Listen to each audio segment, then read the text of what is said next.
से बना हुआ जंगल में सबसे ऊंचा 3 मंजिला घर कालू कव्वे का था। वो घर कालू कव्वे ने आज से 50 साल पहले एक बूढ़ी फाख्ता से छीना था। चल रे बूढ़ी फाख्ता, भाग जा यहाँ से वरना तेरी टांग तोड़ दूंगा। ऐसा जुल्म मत करो कालू कव्वे, ये घर मेरा है। मैंने ये घर बहुत मेहनत से बनाया है। मैं ऊंट वाले जंगल से बांस लाई थी और इंसानों की बस्ती से रस्सियाँ।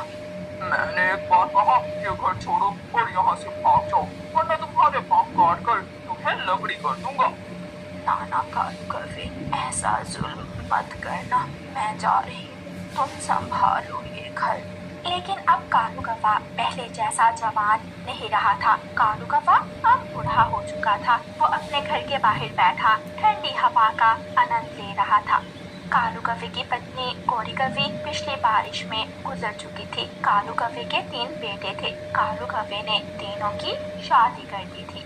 घर की पहली मंजिल में कालू कव्वे का बेटा जग्गू कव्वा रहता था। जग्गू जी, पिताजी को कल भी खाना मैंने दिया था। क्या पिताजी आज भी खाना हमारी तरफ से ही खाएंगे? नहीं नहीं, मेरा कोई दिमाग खराब है जो मैं पिताजी को हर रोज खाना दूंगा। बाकी तो है, आज पिताजी बग्गू के पास जाकर खाना खाएंगे। बहुत भूख लगी है, जाकर खाना खाता हूँ। जग्गू बेटा, जल्दी से खाना लगा दो, मुझे बहुत भूख लगी है।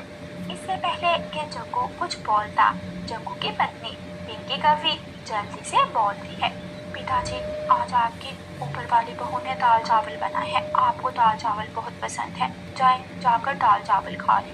हाँ, दाल चावल तो मुझे बहुत पसंद है। मैं ऊपर वाली बहू से जाकर दाल चावल ही खा लेता हूँ। भतीजी, आज मैंने दाल चावल बनाए हैं। चावल थोड़े कम थे, ऐसा ना हो कि पिताजी आ जाएं। आप जल्दी से दाल चावल खा लें। पिताजी का पेट तो भरता ही नहीं। लाओ जल्दी से मुझे दाल चावल दे दो। अगर पिताजी आ गए तो सारे ही खा जाएंगे। बग्गू बेटा, बहुत भूख लगी है, क्या आज दाल चावल बने हैं? लाली, पिताजी आए हैं, आज खाने में क्या बना है?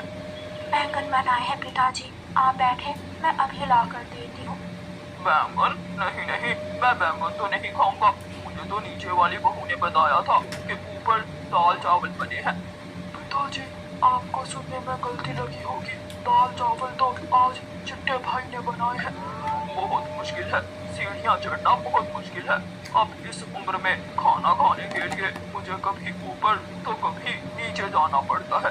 कालू कव्वा बहुत मुश्किल से सीढ़ियाँ चढ़ता हुआ सबसे ऊपर रहने वाले अपने बेटे चिट्टे के पास जाता है। चिट्टे बेटा, चिट्टे, क्या दाल चावल बन गए? दाल चावल? नहीं पिताजी, हमने तो आज पालक की सब्जी बनाई है। खानी है तो ला दूं?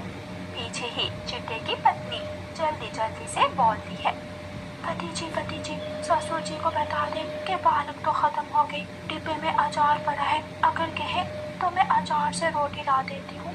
रखो अपना अचार अपने पास। शाम के वक्त अचार खाने से मेरे पेट में गड़बड़ हो जाती है। मुझे नहीं खाना ऐसा खाना।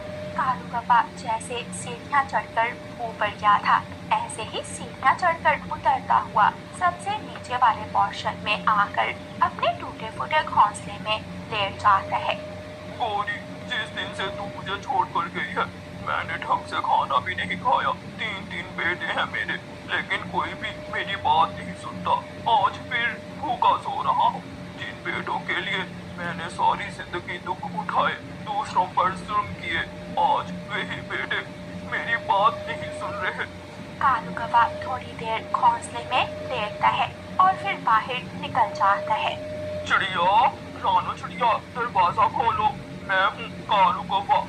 रानू चिड़िया की बहू सोनू चिड़िया रसोई में खाना बना रही थी। बहू, बाहर देखो, कालू कव्वा है, शायद दरवाजा खोलो। रानू चिड़िया की बहू सोनू चिड़िया दरवाजा खोलती है। बेटी, क्या रानू घर में ही है? आए ताया कालू जी, माँ जी घर में ही है, आप अंदर आ जाओ। रानू, बहुत भूखा हूँ। मेरे तीनों बेटों में से किसी ने भी मुझे खाना नहीं दिया। एक तो ऊपर नीचे चढ़ कर मेरी टांगों में दर्द होने लगा है और ऊपर से भूख ने पूरा हाल कर रखा है। कालू भैया, आप बैठे। बहू, जल्दी से अपने ताया जी के लिए खाना लगाओ। कालू कौवा जी भर के खाना खाता है और फिर रानो चिड़िया के साथ गपशप लगाने लगता है। दिन के वक्त कालू कौवा अपनी उम्र के अपने दोस्तों के पास जाकर बैठा रहता। यार तोते, तुम्हारी तो एक ही बहू है, क्या वो तुम्हारा ख्याल रखती है?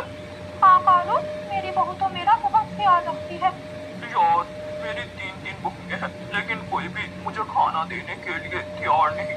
कालू, तुमने सारी जिंदगी बुरे काम किए हैं, इसलिए अब बुढ़ापे में तुम्हारे साथ भी गलती हो रहा है। जो जुर्म तुमने दूसरों पर किए, आज वो सब तुम्हारे सामने आ रहा है। तोते यार, पुरानी बातें मत याद करवाओ, बहुत दिल दुखता है। काश वक्त लौट कर आ जाए और मैं भी एक अच्छी जिंदगी गुजारूं। वक्त कभी लौट कर नहीं आता, इसीलिए तो कहते हैं जैसा करोगे वैसा भरोगे। फिर एक दिन कालू कौवे के तीनों बेटे घर के निचले हिस्से में इकट्ठे होते हैं। बब्बू भाई, अब पिताजी ज्यादा बड़े हो गए हैं, उनका कुछ नहीं पता कि कब गुजर जाए। हमें ये घर अपने नाम करवा लेना चाहिए। जग्गू, मैंने और चिट्टे ने तो पिछली बार बात की थी, लेकिन तुमने हमारा साथ नहीं दिया, इसलिए अब तुम ही पिताजी से बात करो। ठीक है, बात मैं शुरू करूँगा, लेकिन तुम दोनों मेरा साथ जरूर देना।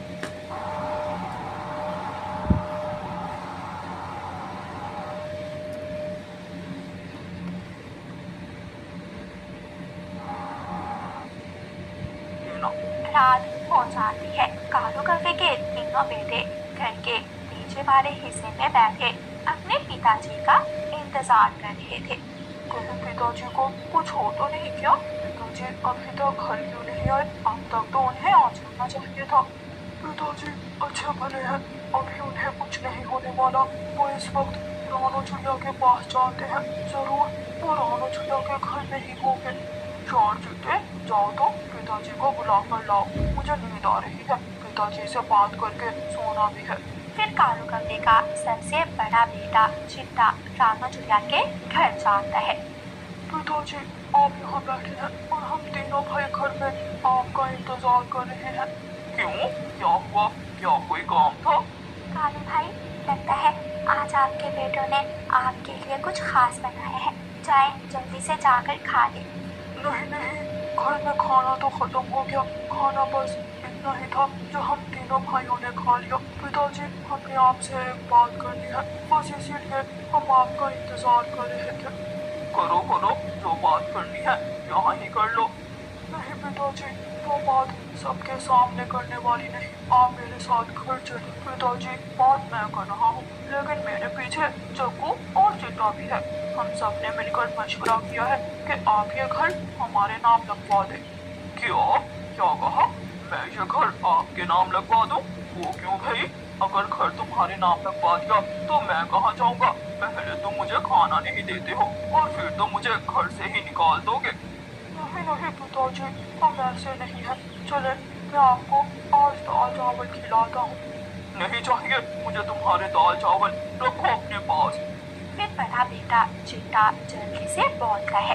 पिताजी देखें, अगर कल आपको कुछ हो गया तो फिर हमारे लिए घर को अपने नाम करवाना बहुत मुश्किल हो जाएगा, दुगना खर्च होगा। बेहतर यही है आप आज ही ये घर हमारे नाम लगवा दें।